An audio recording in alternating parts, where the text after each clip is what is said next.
Ni moja kati ya vipindi ambavyo vilipendwa na kuenziwa kwa muda mrefu, kipindi cha Machachari. Ni moja kati ya characters waliowahi kupendwa sana kwa sababu ya character yake aliyoicheza pale bully, ni none other than Fatso. Mkumbuke huyu kijana jina lake kamili likitambulikana kama MATHIRE, ila imekuwa muda wengi waliopata kucheza katika kipindi kile washarejea kwenye televisheni zetu na runinga zetu katika vipindi vingine tofauti, lakini MATHIRE hatujamuona. Kati ya wale ambao wamerejea ni ikiwemo Ngovi Taylor ambaye ni Bahati, Real Bogi ambaye alikuwa pia akicheza pale. Kuna kina Almasi tumewaona walikwenda kule nchini Uingereza na kugeuka kuwa mabuddhist. Wengine nikiwemo na Stella pamoja na Joy pia washarejea haswa katika mitandao ya kijamii. But it has been a while since MATHIRE alias Fatso was on the TV show Machachari. Now, the last time it was heard of him was last year 2023 when he featured in one over tiers of a new TV show which was called Biggie.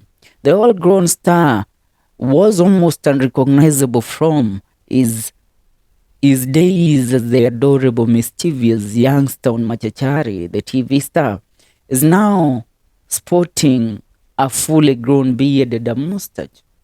Yeah.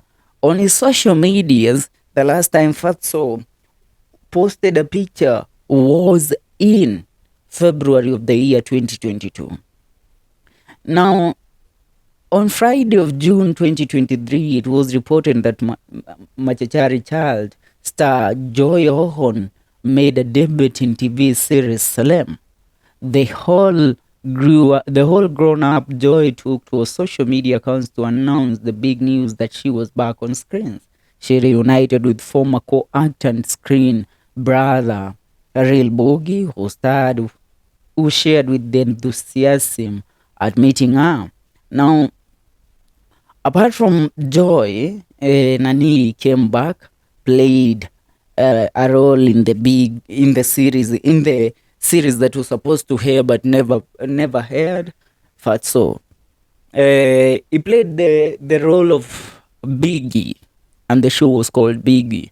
Now, Fatso jina lake kamili ni MATHIRE. Mwisho wake kuonekana katika mitandao ya kijamii haswa ni mwaka 2022 pale ambapo picha ndio yake ya mwisho aliposti katika ukurasa wake wa kijamii wa Instagram na akasema najua ni jua.